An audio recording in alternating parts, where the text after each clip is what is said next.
Assalamualaikum warahmatullahi wabarakatuh. Hari ini kita akan membahas sebuah isu sosial dan keagamaan yang kerap memicu pro dan kontra, yakni fenomena pernikahan dini. Apa itu pernikahan dini? Mari kita mulai dengan definisi hukum berdasarkan Undang-Undang Nomor 16 Tahun 2019 yang merevisi Undang-Undang Perkawinan sebelumnya. Batas usia minimal untuk menikah adalah 19 tahun baik bagi pria maupun bagi wanita.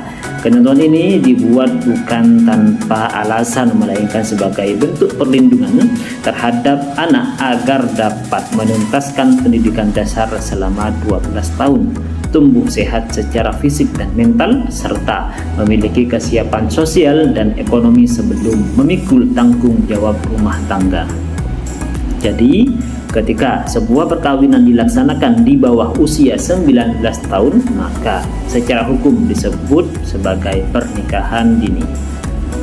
Di tengah masyarakat seringkali kita mendengar ungkapan daripada zina lebih baik menikah sekilas. Argumen ini terdengar sangat kuat, bahkan seolah-olah sejalan dengan perintah agama.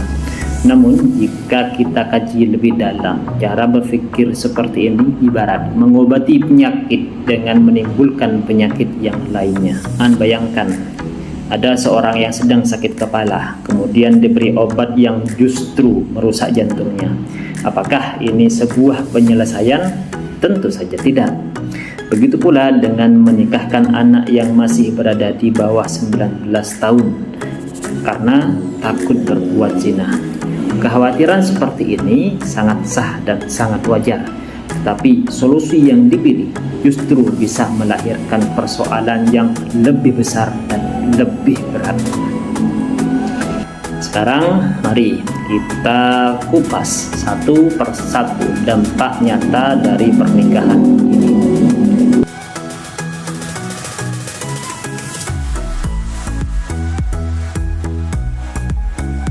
Yang pertama, hak anak untuk belajar terampas.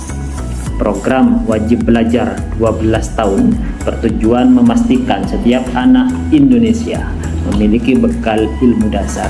Pernikahan dini memaksa anak berhenti sekolah demi mengurus rumah tangga, sehingga peluang mereka untuk terus berkembang dan berkarir terputus di tengah jalan.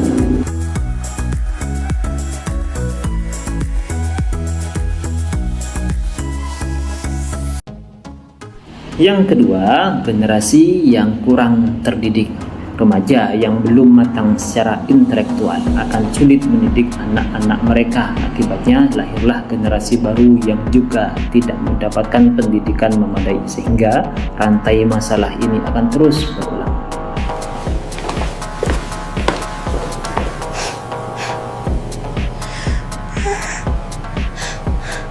Yang selanjutnya, yang ketiga, resiko kesehatan yang tinggi. Kehamilan pada usia remaja sangat rentan. Tubuh yang belum sepenuhnya siap berpotensi melahirkan bayi dengan kondisi stunting atau gizi buruk. Ini bukan hanya persoalan keluarga, melainkan persoalan bangsa, karena stunting menghambat kualitas sumber daya manusia di Indonesia.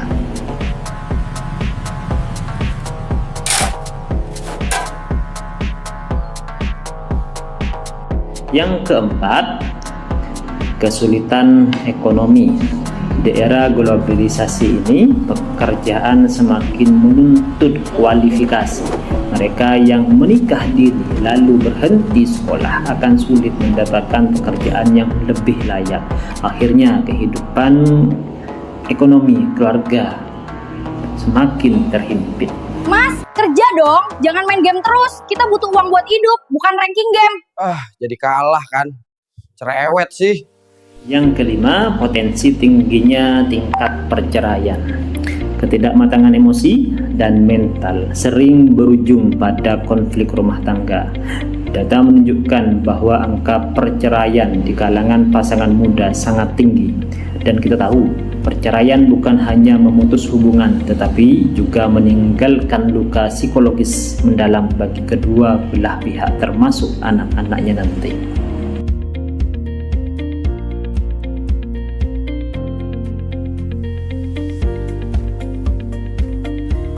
Yang keenam, anak-anak yang terlantar. Perceraian atau ketidakstabilan ekonomi akan membuat anak-anak menjadi korban. Mereka kehilangan hak asuh, perhatian, bahkan kasih sayang yang seharusnya mereka dapatkan.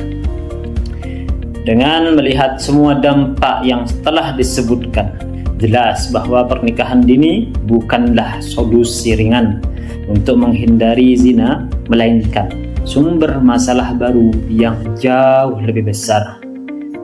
Dalam ajaran agama Islam ada kaidah idza ta'arada mafsadatani ru'ya a'dhamuhuma dararan bi irtikabi khaffihima. Apabila bertemu dua mudarat, dua mafsadah, kerusakan, maka diperhatikan yang lebih besar bahayanya dengan cara melakukan yang lebih ringan bahayanya. Ada juga kaidah lain menyebutkan ad-darar yuzal. Kemudaratan ini diusahakan sebisa mungkin agar yuzal dihilangkan. Oleh sebab itu, kemudian jika kita membandingkan antara dampak zina dan dampak pernikahan dini, tentu keduanya buruk, keduanya berbahaya, sama-sama tidak baik. Namun pernikahan dini berpotensi melahirkan kerusakan yang lebih luas, terenggutnya hak pendidikan, runtuhnya kesehatan generasi, kesulitan ekonomi, hingga kasus perceraian. Maka jalan terbaik adalah menghindari keduanya, diusahakan bagaimana mencari solusi yang lebih sehat, bukan mengganti satu mudarat dengan mudarat yang lebih besar. Kekhawatiran orang tua terhadap zina adalah sangat wajar. Justru ini tanda kepedulian mereka terhadap anak-anaknya. Tapi cara menghadapinya adalah dengan pendidikan, pembinaan, bukan jalan pintas dengan pernikahan dini. Keluarga memiliki fungsi utama yang tidak boleh diabaikan. Yang pertama, fungsi pendidikan, yaitu bagaimana menanamkan ilmu, akhlak, keterampilan hidup sejak dini. Kemudian yang kedua, fungsi pemeliharaan, yakni memberikan kasih sayang, pengawasan, dan perhatian yang penuh. Kemudian yang ketiga, fungsi agama, yaitu membentengi anak-anak dengan keimanan, dengan ketakwaan dan kontrol diri, sehingga mereka mampu menjaga kehormatan meskipun belum menikah. Dengan melaksanakan fungsi-fungsi keluarga ini, anak-anak kita akan memiliki ketahanan moral yang kuat. Mereka bisa tetap tegar menghadapi godaan pergaulan tanpa harus dipaksa masuk ke dalam ikatan pernikahan yang belum siap mereka jalani. Pernikahan dini dengan alasan takut zina mungkin tampak sebagai solusi instan, tetapi sebenarnya adalah jalan pintas yang penuh dengan jebakan. Solusi sejati justru terletak pada pendidikan, pengasuhan, pembinaan yang berkesinambungan, sehingga kedua mafsadah yang tadi sudah disebutkan bisa semuanya kita hindari. Kita harus ingat bahwa anak-anak adalah titipan Tuhan. Mereka berhak untuk tumbuh, belajar, dan dipersiapkan dengan matang agar suatu hari nanti mampu membangun rumah tangga yang kokoh, bukan rumah tangga yang rapuh. Jadi, jika kita benar-benar ingin melindungi generasi muda dari zina, jangan buru-buru menikahkan mereka. Bagaimana kita melakukan pendidikan, sayangi, bimbing, dan bentengi dengan keimanan, karena pencegahan yang tepat akan jauh lebih baik daripada pernikahan dini yang hanya melahirkan masalah-masalah baru. Terima kasih telah mendengarkan. Semoga narasi ini membuka mata kita semua untuk lebih bijak dalam melihat persoalan ini. Sampai jumpa di episode berikutnya. Kurang lebihnya dari saya mohon maaf. Wassalamualaikum warahmatullahi wabarakatuh.